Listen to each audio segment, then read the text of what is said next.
The executive conference room on the 42nd floor of the Stratford Tower was filled with anticipation. Floor-to-ceiling windows showcased the Manhattan skyline. The mahogany table gleamed under soft lighting. 15 senior executives were seated around the table, waiting for the announcement that would shape the company's future. This was the moment every employee at Stratford Marketing had been working toward, the announcement of who would be promoted to Chief Creative Officer, a position that came with a corner office, a seven-figure salary, and the authority to shape the company's entire creative direction. I'd been waiting for this moment for 3 years. I'd sacrificed everything for this opportunity. Every weekend for the past 18 months, I'd worked on the portfolio that would prove I was the only person qualified for this role. I'd put my personal life on hold. I'd skipped vacations. I'd given everything to build a body of work that was undeniably brilliant. The CEO, Richard Stratford, stood up to make the announcement. The room went silent. All eyes were on him. He cleared his throat and smiled. After careful consideration and review of our top candidates, we're pleased to announce that effective immediately, the Chief Creative Officer position will be filled by Jessica Chen. The room erupted in applause. But I was frozen in my seat. Jessica Chen. My best friend of 12 years. The woman I'd mentored. The woman I'd taught everything I knew. The woman who was supposed to present my portfolio to the board while I recovered from major surgery. Jessica walked into the room, glowing with triumph. She looked directly at me and smiled. Not a smile of apology or discomfort. A smile of pure, calculated victory. My name is Natalie Walsh. I'm 34 years old. I grew up in a single-parent household. My mother was a schoolteacher who worked overtime to keep our family afloat. She sacrificed everything so I could have opportunities she never had. She taught me about integrity, hard work, and the importance of building something meaningful. I've spent the last 12 years building my career in marketing and creative direction. I started as an entry-level coordinator and worked my way up through sheer talent and dedication. I've won industry awards. I've built campaigns that went viral. I've been featured in trade publications. I was on track to become the youngest Chief Creative Officer in the company's history. But then, 6 months ago, I was diagnosed with breast cancer. The surgery and chemotherapy were brutal. For 4 months, I was barely functional. I lost my hair. I lost weight. I lost the ability to work more than a few hours a day. My entire world narrowed down to survival. Everything else, my career, my ambitions, my dreams, seemed suddenly insignificant. That's when Jessica appeared like an angel. She volunteered to take on some of my work while I was recovering. She said she wanted to help. She said there was no pressure. She said I should focus on getting better. She said she'd handle the big project I was working on, a major rebrand for our most important client. I was grateful. I was vulnerable. I was trusting. Jessica was actually implementing a carefully calculated plan to destroy me. I didn't understand what was happening until 3 months into my recovery, when I returned to the office part-time. I sat down with my manager, Tom, to discuss the rebrand project. Tom looked uncomfortable. Natalie, Jessica has really stepped up on the rebrand, he said carefully. She's taken complete ownership. She's integrated herself deeply with the client. I think it might be confusing to the client if we suddenly shift direction now that you're back. But it's my project, I said. I've been working on the strategy since last year. I know, Tom said. But Jessica's been so invested. And the client has developed a strong relationship with her. I think the most professional thing to do would be to let her see it through to completion. I felt something cold settle in my stomach. I went back to my desk and reviewed all of the work Jessica had done. Every campaign element. Every presentation. Every client interaction. She'd taken my strategic vision, the work I'd done before my diagnosis, and she'd polished it and presented it as her own. She'd built a relationship with the client by claiming credit for my ideas. She'd positioned herself as the creative genius behind the project. I called Jessica into my office that afternoon. "Jessica, I need to talk to you about the rebrand project," I said. "Of course," she said, sitting down. "How are you feeling? You look tired. Maybe you should still be resting." "I'm fine," I said. "I've reviewed the work you've done. I need you to understand something, that project was my vision. Those ideas were mine. The strategy was mine. You took what I'd created and presented it as your own." Jessica's expression changed. The friendly mask slipped. For just a moment, I saw something cold and calculated underneath. "Natalie, I was just helping you," she said smoothly. "You were sick. You couldn't do the work. I stepped in. I own the work I did." "You own my ideas," I said quietly. "You took my career and you're claiming it as yours." She stood up to leave. "This is a difficult time for you. I understand you're feeling vulnerable and insecure. But the fact is, the client loves what I've done. The client wants to work with me on future projects. And Tom agrees that I should be the lead on this account." After she left, I sat at my desk feeling like my world was collapsing. But I also felt something else, clarity. I spent the next week documenting everything. I accessed all of my emails from before my diagnosis. I pulled up my original presentations. I reviewed the timeline of the rebrand project. I documented every idea that had originated from me and every element that Jessica had presented as her own. What I discovered was devastating. Jessica hadn't just taken credit for the rebrand. She'd been systematically undermining my work and my reputation for the entire year before my diagnosis. I found emails where she'd questioned my creative direction in meetings. I found presentations where she'd presented my ideas, but phrased them in a way that made them sound like her contributions. I found instances where she'd contradicted me to clients to make herself seem more knowledgeable. And most damaging of all, I found evidence that Jessica had been deliberately spreading rumors that my work was declining, that my ideas were becoming stale, that the company needed fresh perspectives. She'd been setting me up for months before I even got sick. I met with my therapist that week. Dr. Sarah Chen, who specialized in trauma and workplace betrayal, helped me understand what had happened. Jessica hadn't acted in a moment of weakness or selfishness. She'd planned this. She'd calculated every step.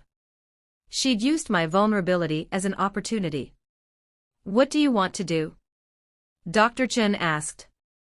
"I want to expose her," I said.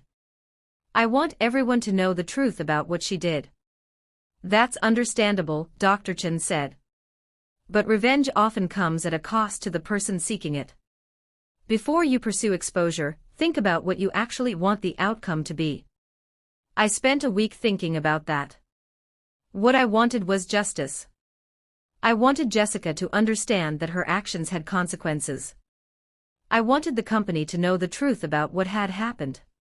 I wanted her career to suffer in the same way mine had suffered because of her actions. But I also wanted something more important. I wanted to protect others from becoming her next victim. So I developed a plan. First, I consulted with an employment lawyer, Margaret Torres, who specialized in workplace misconduct. I gave her all of my documentation. I showed her the timeline. I showed her the evidence of Jessica's deliberate campaign to take credit for my work. "This is clear-cut intellectual property theft and fraudulent representation," Margaret said. "You have grounds for a complaint with HR, and you also have grounds for a civil lawsuit if you want to pursue it." "What would a lawsuit accomplish?" I asked. "It would force discovery, which means Jessica's communications and work product would be examined. It would establish a legal record of her misconduct. It would potentially result in her having to pay you damages.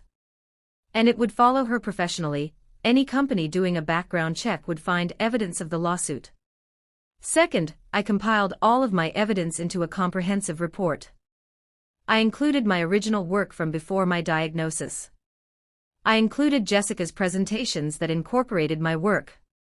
I included the timeline showing when ideas originated and when Jessica took credit. I included the emails where she'd undermined my reputation. Third, I made a strategic move that no one expected. I requested a meeting with Richard Stratford, the CEO. I told him I needed to discuss something important about my performance and my future at the company. When we met in his office, I brought Margaret Torres with me. Richard looked surprised and concerned.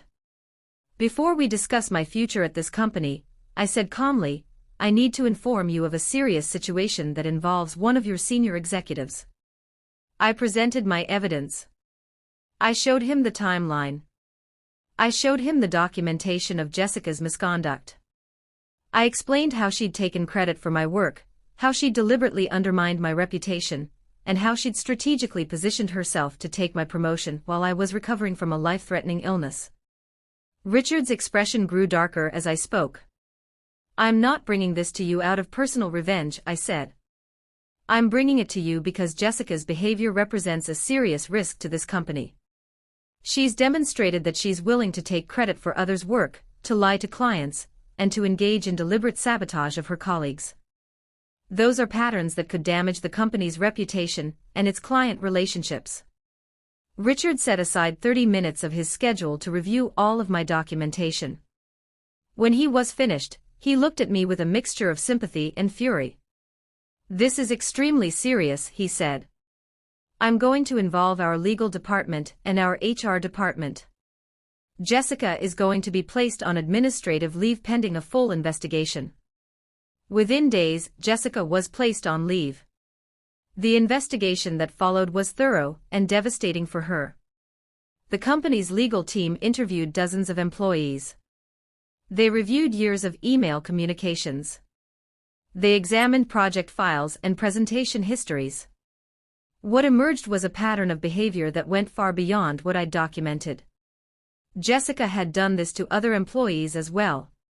She'd taken credit for work that wasn't hers on multiple projects.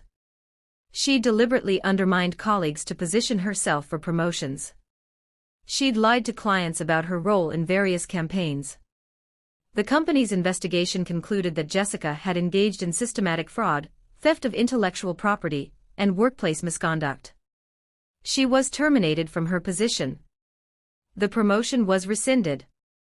The rebrand project was reassigned to me. But I also wanted Jessica to understand the impact of her actions on a personal level. I arranged a meeting with Jessica. Just the two of us. No lawyers. No HR representatives. Just two people who'd been best friends for 12 years. She came to my apartment, looking devastated and confused. She'd been fired. Her career at Stratford was over. Her reputation was destroyed. Why did you do this? She asked, tears streaming down her face. I thought we were friends. We were friends, I said quietly. Until you decided that my career was more valuable to you than our friendship. Until you decided that taking credit for my work was worth betraying my trust. Until you used my illness as an opportunity to destroy me. I didn't mean, she started. Yes, you did, I said. You meant to do all of it. You planned it. You executed it deliberately. You looked me in the eye and lied to me while I was in the middle of cancer treatment. Jessica broke down completely. She cried and begged me to help her. She said she'd been insecure about her abilities. She said she was afraid of being overlooked. She said she hadn't meant to hurt me. Your intentions don't matter, I said. What matters is what you did. And what you did was betray someone who loved you and trusted you. What you did was take advantage of my vulnerability during the worst time of my life. What you did was criminal. What do you want from me? She asked. I want you to understand that actions have consequences, I said. I want you to understand that you can't build a career on other people's work and lies. And I want you to become a better person. That's all. Jessica didn't get better. She moved across the country. She tried to find work in the marketing industry, but her termination and the investigation findings followed her. Potential employers found the lawsuit records.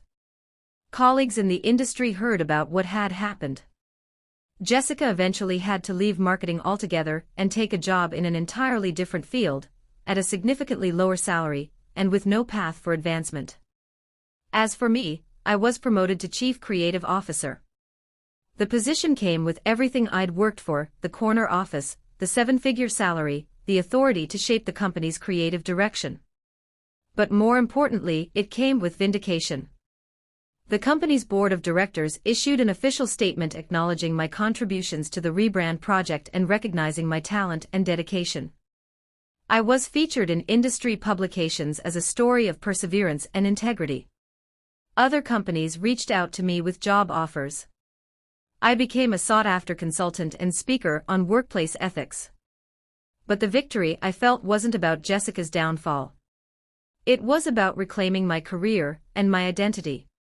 I spent my first months in the new role refocusing on creative excellence.